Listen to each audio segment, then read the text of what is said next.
xaalisu réew mi nga topp ko ci fu mu mën a nekk. kon ci yu demee noonu war nañoo mën a comprendre ni dans ces conditions là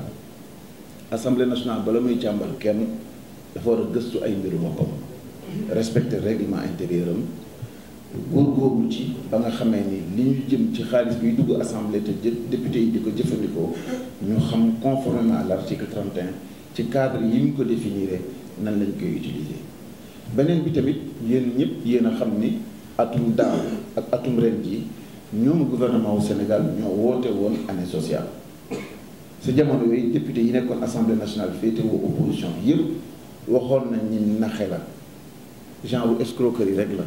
parce que doo xaar ba année électorale nga koy def année sociale. firnde bi nag ñun ñëpp ñoo ko constaté tey jii mooy déficit budgétaire boo xamee kenn xamul fu mu toll ñu gis que mu doon loo xamee mooy gàllankoor nekkinu doomu aadama yi si biir réew mi. déficit budgétaire surcharge loo xamee ni dañoo jël état wu Sénégal sëf ko lu mu àttanul yooyu yëpp nag dafa waroon doon espace de débat boo xamee ni député yi dañuy ànd opposition comme pouvoir wan sénégalais yi ci un débat serein et ouvert pour ñu xam xaalis bi fan lañ ko dugal ak yi ñu leen doon wax ni dañ koy defal Sénégal ndax opportun wala opportun wul tey jii déficit budgétaire bii ñu am wane na ni que ni l'État n'est pas très loin de la banqueroute kon loolu bu amee ñun ñi nga xam ne suñu responsabilité mooy topp alal réew mi am nañu ci une grande responsabilité pour wax seeg sénégalais yi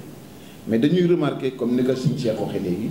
que déjà ci li nga xam ne ni mooy commission des finances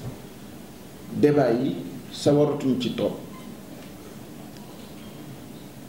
lii nga xam ne mooy plénière bi ñu war a dem à partir de dimanche nee nañu dootuñu ko bàyyi mu doon un débat normal maanaam député bu nekk am sañ-sañ boo bëggee nga yëkkati sa kàddu dossier bu la neex nga intervenir ci temps de parole yi nekk nii su amulee ñu intervenir ñu bare nga jël 15 minutes bu néewee ba néew nga jël 5 minutes dinañ leen lay nag ñoom parce que spécialiste lañ ci ni constitution bi moo leen enfermé ci 60 jours dinañ leen lay yéen sénégalais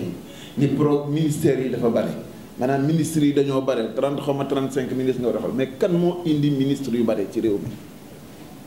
kan moo indi ñoom ñu jël seen programme tàllal ka nu mu leen neexee ba du ñu mën a nekk ci cadre yi nga xam ne moo mën a permettre nit ñi am débat kon maanaam ki yàq débat assemblée nationale ci benn waroon wax ni 20 ministres lay def indi 35 ministres lu teg wëlbatiku tey jii waroon a am 60 jours yu mu réglé boppam mu jël ay temps yu bare bàyyi toog na mu ko neexee organiser ko ba fin ba mu bëgg pëtëmee nit ñi li ñu bëgg mooy un débat organisé nga xamee ne ministre bu nekk dañ lay wutal assistant boo xamee ne da nga fay jàll ñaata nit ñooy jàll ci opposition ñaata nit ñooy jàll ci pouvoir ñaata nit ñooy jàll ci groupe des non inscrits yooyu yëpp firnde bi mooy dañoo bëgg empêcher Sénégalais yi ñu am lecture objective maanaam gis-gis bu rafet bi ñu war a am ci seen budget te débat parlementaire séance plénière rek mooy may sénégalais yi ñu xam lan moo nekk ci biir assemblée nationale du commission des finances kon nag bu ñu bëggee escamoter lii nga xam ne mooy débat plénière bi sañ nañu en tant que député opposition ak non inscrit ñu taxaw wane ni ñi d'accorduñu c'est pas démocratique c'est encore un moyen mën a couvrir seen ay forfaiture maanaam ñoo yàq affaire bi ci seen i ministères yu bare ñoo yàq affaire bi ci manipulation bi ñu def ci programme bi ak calendrier yi ñoo yàqaat affaire bi ñu bëggulee may sénégalais yi temps de débat te dañoo jëm élection xam nañ ni les gens vont aller dans le fond et les gens vont leur rappeler leur responsabilité jëf yi ñu doon def daaw ak bërki daaw te tey jii les conséquences sénégalais yi di ko dund loolu la ñuy dinañ leen ko fàttali te loolu la ñu bëggul sénégalais yi dégg ko il faut que sénégalais xam ni escamotage yi ñuy def nii ak taxawaay bi refus bi ñu bëgg a def ci taxaw respecter règlement intérieur dara waralu ko lu dul lëndëmal nit ñi dara waralu ko lu dul daw débat dara waralu ko lu dul bañ a permettre nit ñi ak journalistes yi ak sénégalais yi ñu mën a dem au fond ci li ay di jàmbat. pendant 6 ans ba ci ren fooye nañu alal réew mi bu dee 3500 moyenne de milliards boo ko dajalee war na mat 22000 milliards yoo xamee ni ci diiru juróom-ñaari at yi mu fi nekk loolu la consommé. ku lekk 22000 milliards au Sénégal ba pare ñu nekk ci déficit nekk ci banqueroute yaa xam lu tax bëggoo débat assemblée nationale lii rek la du leneen et il faut que sénégalais yi xam ni seen xaalis fawee nañ ko dugal nañ ko ci année électorale tudde ko année sociale pasaree ko dugal ko ci yu amul benn priorité te bu ñu demee ci biir débat yi ci assemblée nationale nit ñi dinañ ko gis loolu la ñuy daw maa ngi leen di gërëm di leen sant. enseignement bi ci jëkk mooy la facilité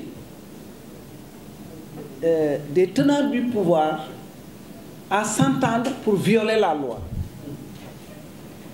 affaire bu ñu war a bàyyi xel la. soo demee assemblée nationale dañ naan article bi lii la wax ñu war ci tënku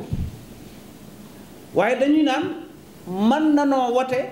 pour violer ko xam nga bu ñu nee parité bureau assemblée bu góor jiitoo jigéen a ciy topp góor jiitu góor topp ci jigéen to et cetera bëgg nañoo génne Pape Diop ci bureau bi Pape Diop président bokk gis-gis mooy fii ñu nekk candidat la à la présidence xam naa ñàkkul am na ca kaw a kaw ku ne comme candidat la warta nekk ci bureau bi génne leen ko mais soo ko waree boo ko bëggee génne nooy def te loi bi moo wax ne huitième président góor la war a doon parce que première vice-présidente jigéen la war a doon ndax président bi góor la alors ñu daal d'accord ñoom ne dañuy jël président bi teg ko fee ndax moom bokkut ci li loi bi wax maanaam kon moom bokkut ci bureau bi alors que c'est le premier membre du bureau. Alors résultat, on éjecte Pape Diop, on met une femme là-bas parce qu'on n'ose pas changer Moustapha Cissé Lo qui est deuxième vice-président. Donc on viole la loi face et puis sans problème. Ça defe naa ne loolu lu am solo la lu ma bëggoon a rappeler mooy comme article L48 rek droit de contrôle et de regard sur le fichier boobaak léegi ñiy bërti mënuñoo fexe ba d'accord ci. Alors deuxième affaire bi mooy yii président Cheikh Mbacké wax affaire boobu war ngeen ci bàyyi xel bu baax a baax parce que ci bis yii di ñëw semaine yii di ñëw dina indi coow ndax Macky Sall dafa woote transparence ak reddition des comptes transparency accountability mais ba mu toogee ba tey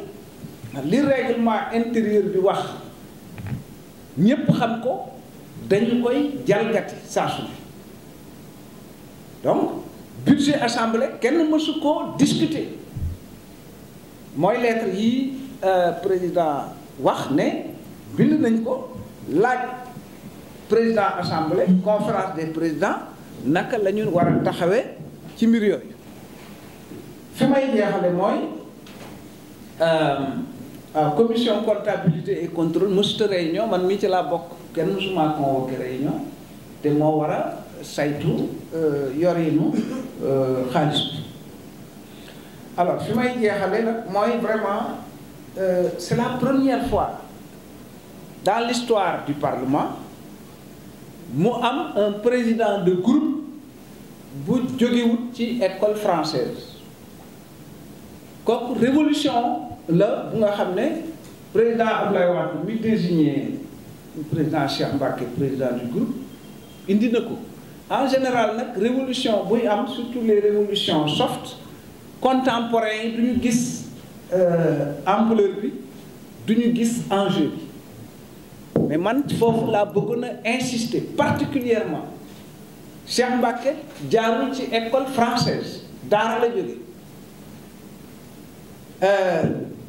président groupe parlementaire yi jaar yépp vraiment ils ont été brillants il y a pas de problème mais c'est l'école française c'est la première fois mu am koo xam ne ci daara la jóge te question yii nga xam ne soulever nañ ko fi te mësuñu koo soulever te xeex yii nar a am ci question yi mësut am assemblée kon defe naa ne c'est important ñëpp sénégalais yëpp xam ne kon ku jóge ci daara mën naa doon président du groupe parlementaire mën naa doon président de l'Assemblée nationale mën naa doon président de la République lii daal laa ci bëggoon a wax defe naa ne lu ama am solo la jërë ngeen jëf